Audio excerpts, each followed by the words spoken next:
To go over a little bit of an outline, we're going to start with an introduction. I'm going to tell you a little bit about Xerces, go over bees, go over the Atlas, kind of give you an overview of the whole entire day since it's a long one. And then we're going to hear from Jennifer about bumblebee behavior, conservation, ecology, and then we're going to move into identifying the species that are found in Nebraska, which can be a little bit daunting, but it's quite necessary for this project. Then we'll break for lunch for a little bit and come back and we're going to talk about how to participate, what it takes to sort of have a commitment to this project. And then we are going to split up into groups and go out into the field for a couple hours and practice everything that we've learned today. So, has anybody heard of the Xerces Society? Perfect. So we are a science-based nonprofit organization that works to conserve invertebrates and their habitat.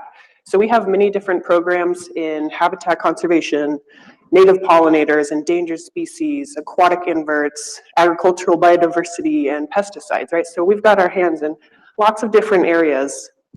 And the big thing about the Xerces is that it is donor funded, right? So do we have any members in here today? 1, 2, 3, 4, 5, perfect. So all of our programs and what we do out in the community is largely funded through people like you that go and make donations or contribute to our project in one way or another. If you would like to become a member, we send out newsletters. You can go to xerces.org/donate, or we have membership forms in the back. We're also bringing a new program to Eastern Nebraska next year called the Ambassadors Program. And this is for volunteers that are hoping to get a little bit more involved, right? And bring some more conservation awareness to the community. So we're looking for individuals that like to go do public engagement and have sort of that education background or are willing to learn about it. There is an application process. And if you want to know more about that, you can talk to myself, Jennifer, or Ray at some point today, and we'll point you in the right direction for that. So now we're going to get into the fun stuff, right? The bumblebees, why everybody's here. So bumblebees are considered an invertebrate. And these are important creatures for us to understand because when we think about invertebrates, they make up 95% of the biodiversity that we see on Earth. Right, so that includes everything that's living. That's the aquatics, that's the plants, that's things in the soil, insects, us. 95% of living things on Earth are made up of invertebrates. And so they take part in decomposition. They help us with biocontrol. You know, things like ladybugs or wasps that are helping control pests on some of our plants. They help us in the food chain, right? They're food for many species of fish and birds, and that works its way all the way up to the top of the food chain. And particular to today's focus, they help with pollination. And a quick little refresher on pollination, that's when an insect visits a flower, and they pick up pollen grains from the male part of the flower, fly over to another flower, and deposit those same pollen grains on the female part. And this allows the plant to reproduce. And when plants reproduce, that's when we start to see nuts and fruits and berries, and it keeps the ecosystem functioning. So we can see the effect of pollination on many different levels, right? So not only is it providing food directly for some of our birds and wildlife, but the plants themselves provide shelter for the animals that live in that area. And they're helping cycle nutrients in the soil and helping with erosion and water filtration.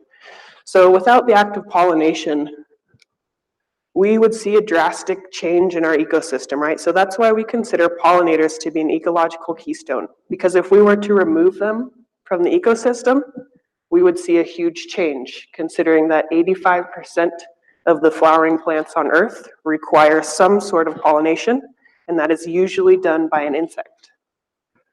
So the main groups of our insect pollinators, besides bees, we also have butterflies, we have flies, wasps, moths, we got some pretty hairy beetles here. But the most important pollinator is a bee, and this is for a couple of different reasons. So bees are the only insect that consume nectar and pollen throughout their entire life cycle, right? So from a larva all the way up to adult, bees are reliant on the resources that flowers provide them. And this means they're constantly collecting and transporting pollen between flowers. So if we look at this bee right here, all of this on her back leg and all of these little yellow dots, that's all little tiny pieces of pollen as they're flying around from flower to flower and helping those plants reproduce. And they exhibit this interesting thing called flower constancy. So if we imagine a field that's got some roses and daisies and tulips in it, if a bee's flying out during a single foraging bout, she's likely to stay with one type of flower in that single bout. So she's going to go from daisy to daisy to daisy. And this is important because it ensures that those plants are getting the pollen that they need, right? Because daisy pollen is useless for roses. So it's key that the bees go and do this service for the plants. Bees also have physical adaptations that allow them to be the most effective pollinators. So back when everything was evolving, right, back when the dinosaurs were around, flowering plants and bees were kind of right side by side. And so bees have these very special characteristics, like these really thick hairs on their back legs that allow them to collect and transport mass amounts of pollen, which is very unique to them. So here's your typical produce section in a grocery store, right? Many of you may have already seen this photo before. And if we remove the services that many bees provide for us, it would look a little something like this, right? Oops. So we wouldn't completely starve, but we would certainly be missing a lot of nutrition, right? So it's important that we keep these pollinators healthy. But when most of us think of a pollinator or a bee, we all go to this insect, right? It's an object of familiarity, it's an agricultural commodity, and it is very important. But it's not necessarily the one we're going to be talking about today, right? So we've all heard about honeybee declines, but it's a little bit larger than just honeybees. In the world, there are about 20,000 different species of bees. And in North America alone, there's about 5,200. And the United States is 36. In Nebraska, we estimate there's about 300 to 400 different species of bees that live here. And that's not including the honeybee. So we're just going to go over a little bit of diversity and tell you a little bit about what kind of bees are out there. So right here we can see we've got bees with short tongues and long tongues. We've got green bees, we've got black and orange bees. It's the big size difference too. So this is North America's smallest bee overlaid on the face of North America's largest bee. Yeah, so this bee is a couple millimeters, while this one could get up to about 1.5 inches. Right? So if you weren't looking, you might not even see little bees like this one. And even if you did see that, you might not recognize that as a bee, right? It's not black and yellow, it doesn't have stripes. This is more of a typical bee though, right? This is a bumblebee. We've got the black and yellow stripes, it's fuzzy, it looks really cute. But then we also have these beautiful green bees, right? And some of them have gold overtones. They've got these shiny gold hairs. Down in the tropics, we have bees that are purple and blue. So like I said earlier, most of our bees have these specialized pollen collecting hairs, and those all tend to be on the hind legs. So these dense hairs right here are what we call scopy. And most bees will have some variation of scopy, whether it's on their legs or their abdomen. There's always some way to collect and carry a huge amount of pollen. But not all the hairs are going to be for carrying pollen. So on the forearms of this bee right here, this is a male leafcutter bee. He actually uses these during mating and sticks his hairy arms in front of the female's eyes so she can't see. But then another interesting thing about bees is they have 5 eyes. So we have 2 on the outside right here. These are the compound eyes, which are your typical like big buggy insect eyes where they see multiple different images. But then bees also have 3 little simple eyes here that we call ocelli. And these don't really see images, but they can distinguish light from dark. So this helps them to evade predators, right? If there's a shadow over them.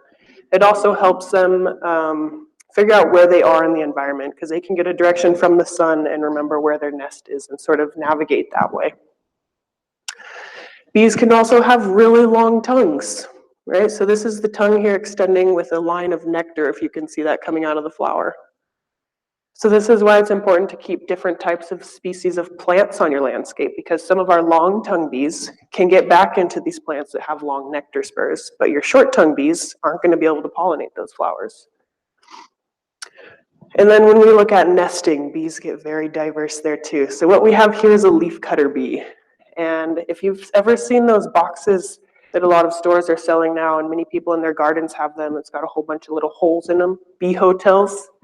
This is the type of bee that would be nesting in there. So these bees go out and they cut little pieces of leaf, fly it back to their nest.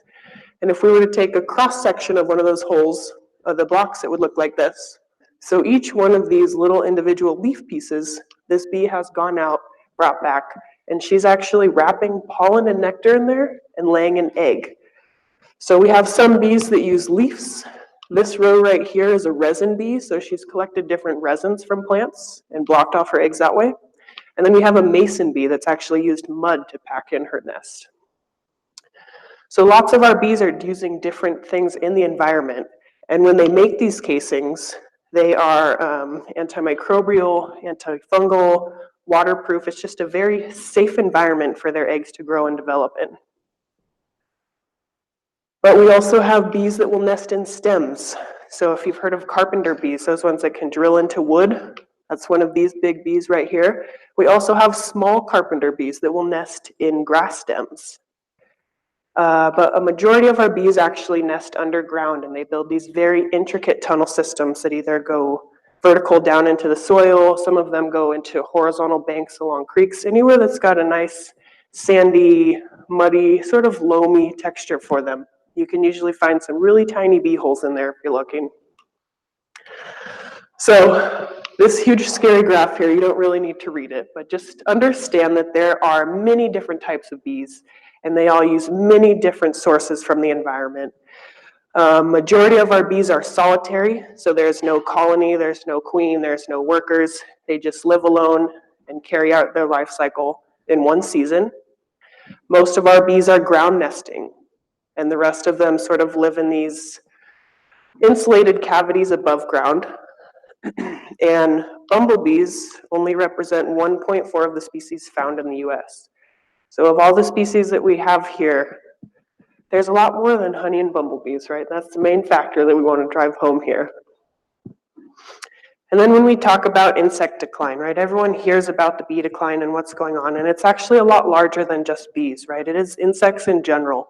So on this graph here, we've got grasshoppers, moths, butterflies, bees, hoverflies, some beetles, and when you look at the bottom one, you can see that the biggest factor that's contributing to their decline is habitat change, right? So then the question sort of becomes, what can we do to change this trend, right? How can we actually start conserving habitat for these insects? And the biggest thing that we can do is start to form evidence-based recommendations.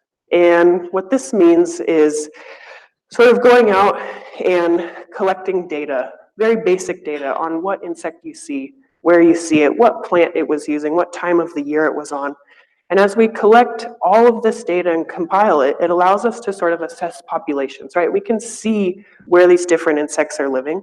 We can see what times of the year they're active.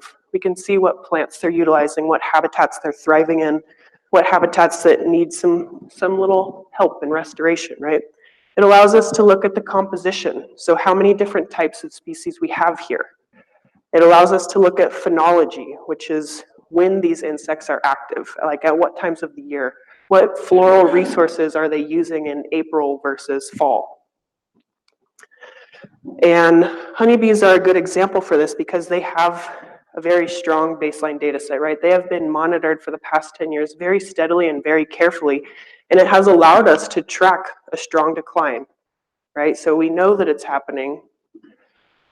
And wild bees can sort of serve as a insurance policy, if you will, because there are so many other bees that with the decline in honeybees, if we can sort of conserve habitat for our wild bees, it can kind of keep that system in balance, right? Because pollination is largely carried out by our wild bees in natural systems. There's not a lot of honeybees in our natural areas, right? It's mostly the wild bees that are carrying that out.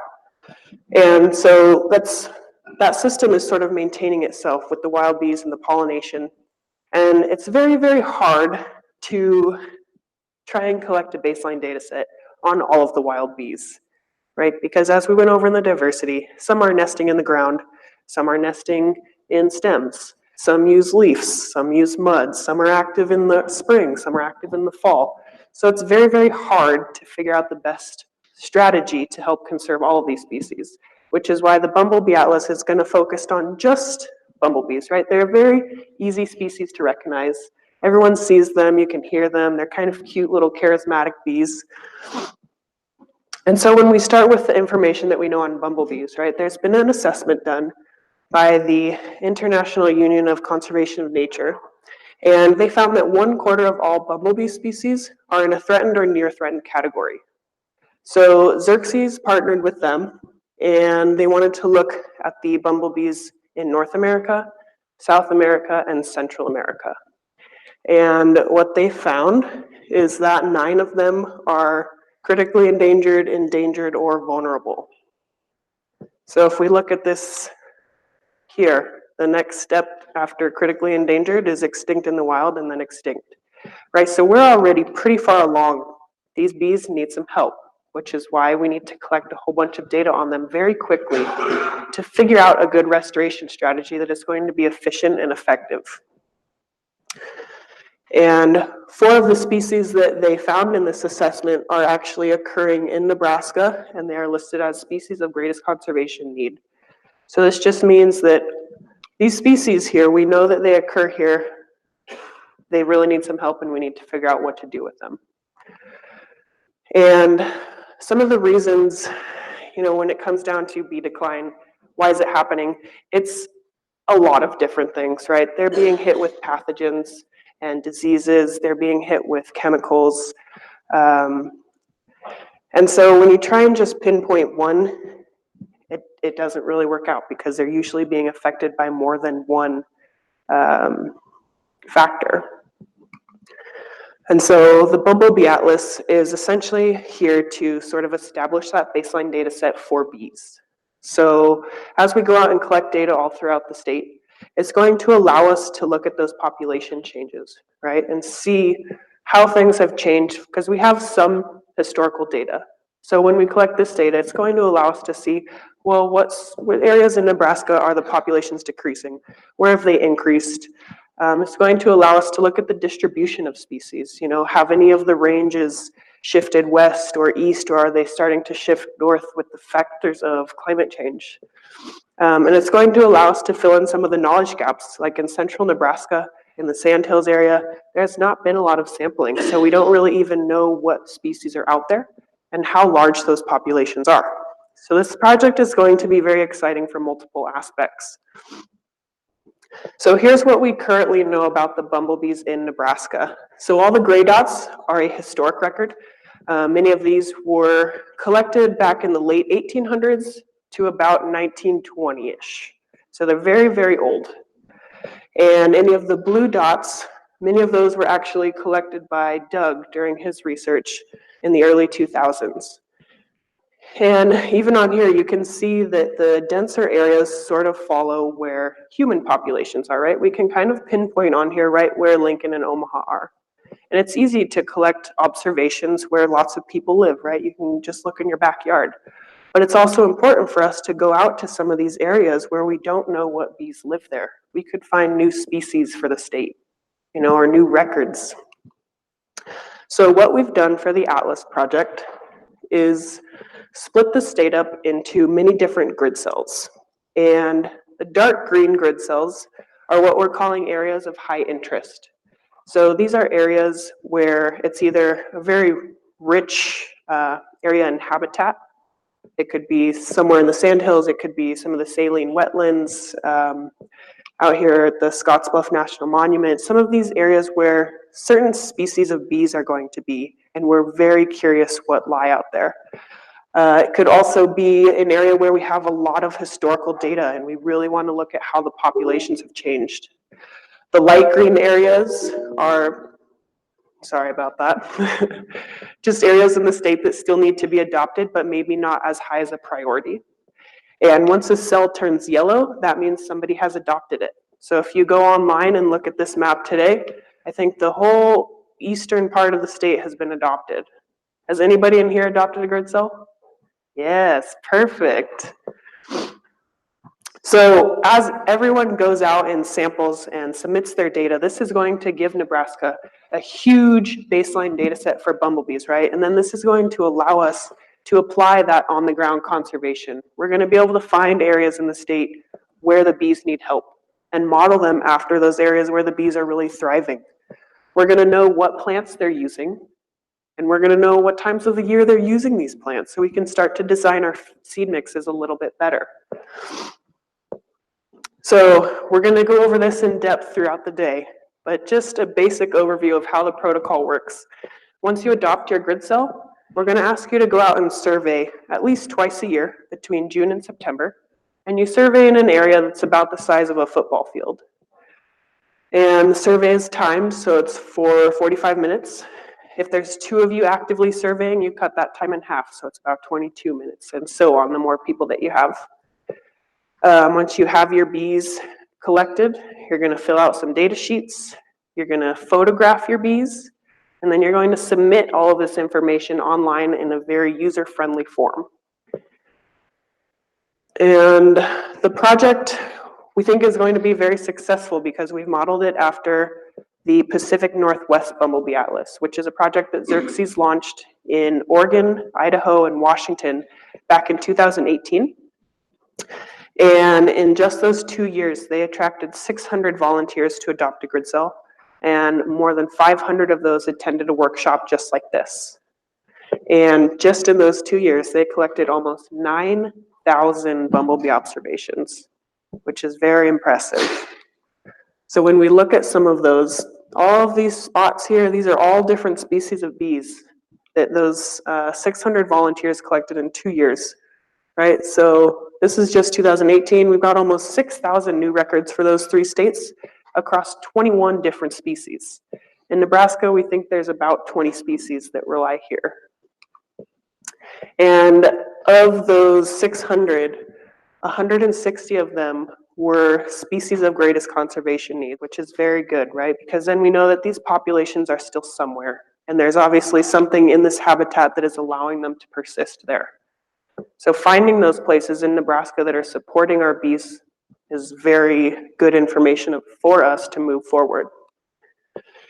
And more importantly, not only are the bees being saved, but the people that are participating really think this is a valuable project, right? So almost 80% said that they have learned a lot and they valued their time out there. And most of them plan to come back for a second year of surveying. So that's good, right? The bees are getting help, and the people that are out helping the bees are enjoying their time.